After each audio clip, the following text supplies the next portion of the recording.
మేము ఫీల్డ్ వర్క్లకు వెళ్ళేది. కొన్నిసార్లు రమ్మన్న వాళ్ళు కూడా ఉండకపోయేది. రమ్మని అనేది మేము ఇక్కడ నుంచి బయలుదేరిన తర్వాత నాకు బాస్ వచ్చిండనో లేదంటే నాకు ఇవాళ ఎంగేజ్మెంట్ ఉన్నదనో కంపల్సరీ రమ్మంటాళ్ళనో ఏదో సాకులు చెప్పేటోళ్ళు. పిలిచిన వాళ్ళు కూడా అక్కడ ఉండకపోయేవాళ్ళు. ఇంటికాడ చూస్తే పిల్లలు ఇలా నైట్ ఇట్లా ఉండేవాళ్ళు, ఒకరికొకరు తినిపించుకుంటున్నారు. ఇంకొక రోజు అయితే టీవీ నడుస్తూనే ఉన్నది, 11 అవుతుంది, టీవీ నడుస్తుంది, బెడ్ మీద ఒకరు, కింద ఒకరు, బెడ్ కింద ఒకరు. ఏమైంది? దొర్లుకుంటూ కింది పడింది. కిటికీల నుంచి చూసిన పిల్లలు ఏం చేస్తున్నారని ఏ తల్లిదండ్రులకైనా ఆ క్షణం ఏమనిపిస్తుంది? ఓహో నా పిల్లలు బాగా పడుకున్నారు అనిపిస్తుంది. ఏమనిపిస్తుంది? కడుపులో పేగులు కాళ్ళ మీద పడతాయి. అవునా కదా?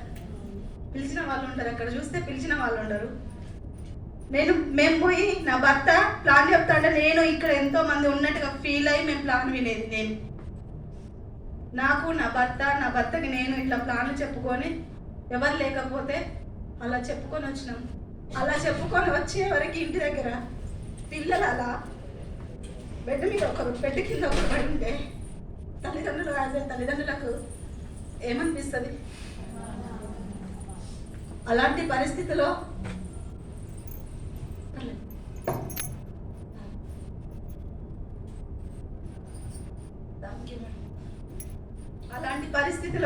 ఏమనిపిస్తుంది? ఎందుకురా ఈ బిజినెస్ అసలు సక్సెస్ వస్తుందా లేదా? సక్సెస్ రాకముందుకు ఇదంతా సక్సెస్ వస్తుందా రాదా? భగవంతుడా, అసలు ఇలా సక్సెస్ అయితే మనం చూసే వాళ్ళందరూ వీళ్ళు భార్య భర్తలు కలిసిపోతున్నారు, అవసరమా? పిల్లల్ని వదిలేసిపోతున్నారు, చెత్త బట్టలు వేసుకొని తిరుగుతున్నారు, అసలు వీళ్ళు ఏంది అనేసి చాలా రకాలుగా హేళన చేసింది. ఆ క్షణం అసలు ఇలాంటి లైఫ్ చూస్తే భగవంతుడా మాకు సక్సెస్ వస్తుందా, మేము చేసే సాక్రిఫైస్లో అసలు సక్సెస్ వస్తుందా అనేసి ఫీల్ అయ్యేవాళ్ళం. కానీ నిజంగా భగవంతుడు అనేటోడు ఉంటాడు. మన కష్టం ఎక్కడో పోదు. వేసిన విత్తనము కొన్నిసార్లు మురిగిపోవచ్చు, కానీ ఖచ్చితంగా మళ్ళీ మళ్ళీ వేస్తా అంటే ఆ విత్తనం బయటికి వస్తుంది, ఖచ్చితంగా కాయలు కాస్తుంది. వేస్తాడు.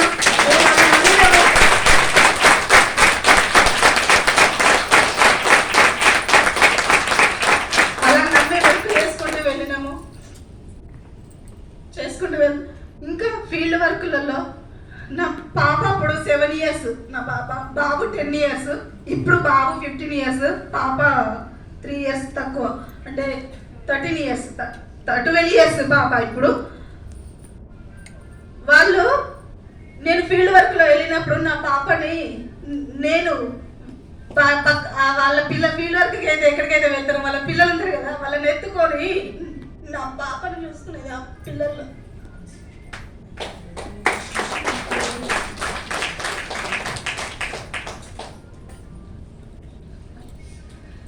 నా పాపని చూసుకునేది. ఫీల్ పాప వేరే, కానీ ఆ ఫీల్, ఆ టచ్ నా పాప అనేసి హ్యాపీగా ఫీల్ అయ్యేదాన్ని. ఈ బిజినెస్ ఎవరి కోసం స్టార్ట్ చేస్తాం? అసలు పిల్లల కోసమే. కానీ మనం ఏం చేస్తాం? పిల్లల కోసమే స్టార్ట్ చేస్తాం. సాకులు కూడా పిల్లలతోనే చెప్పేస్తాం.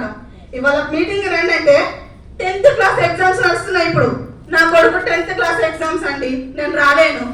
పోయి నువ్వు రాస్తున్నావా? పోయి నువ్వు చదువుతున్నావా? మరి ఎందుకు నువ్వు చిట్టీలు అందిస్తావా పోయేవానికి? మరి అలాంటప్పుడు నీకు వాడికి సంబంధం ఏంది? వాడి లైఫ్ మారడం కోసమే కదా నువ్వు వచ్చింది ఈ బిజినెస్ కి. మళ్ళీ వాడి కోసమే సాకులు ఎందుకు చెప్తున్నారు? అవునా కదా? సాకులు చెప్పకుండా సాక్రిఫైస్ చేస్తేనే ఇవాళ నా కొడుకుకు నా బిడ్డకి ఇంట్లో పెట్టి తాళాలు వేసింది గుర్తులేదు, కానీ ఇవాళ 60 లక్షలు 70 లక్షల ఇల్లు కట్టిన తర్వాత మొన్న అడిగిన, నేను 2 days బ్యాక్ అడిగిన, అరే చిన్న తల్లి మీకు ఈ ఇల్లు చూసిన తర్వాత ఏమనిపించింది నాన్న అని నేను అడిగితే నా కొడుకు ఒకటే మాట అన్నాడు, మా డాడీ తోపు, మా మమ్మీ తోపు అనుకుంటున్నా మమ్మీ అని అన్నాడు.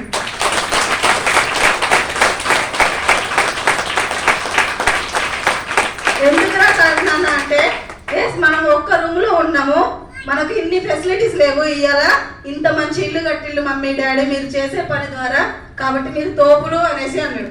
చాలా కాదు, వాడు ఏదైనా సీట్ కావాలనుకున్నప్పుడు, డాక్టర్ ఇంజనీరో సీట్ కావాలనుకున్నప్పుడు లక్షలు పెట్టి మనం కొనియకపోతే అన్ఫిట్ అని మనల్ని అంటాడు. తాళాలు వేసింది గుర్తుంటుంది వాడి జీవితంలో. కానీ వాడు సీటు కొనియకపోతే, కావాలనుకున్న సీటు కొనియకపోతే అన్ఫిట్ వీళ్ళ కడుపులో వేస్ట్ గా పుట్టినా నా లైఫ్ ఖరాబ్ చేసిందని వాడు చచ్చేదాకా మనం చచ్చేదాకా అంటాడు, తిడతాడు. సార్ కాబట్టి ఆ రోజు మనల్ని తిట్టకుండా ఉండాలి అంటే ఈ రోజు సాక్రిఫైస్ చేసుకొని, పిల్లల్ని సాక్రిఫైస్ చేసుకొని వాళ్ళ కోసం ఈ బిజినెస్ చేయండి. సార్ ఇంకా చూసుకున్నట్లయితే మనం మన తల్లి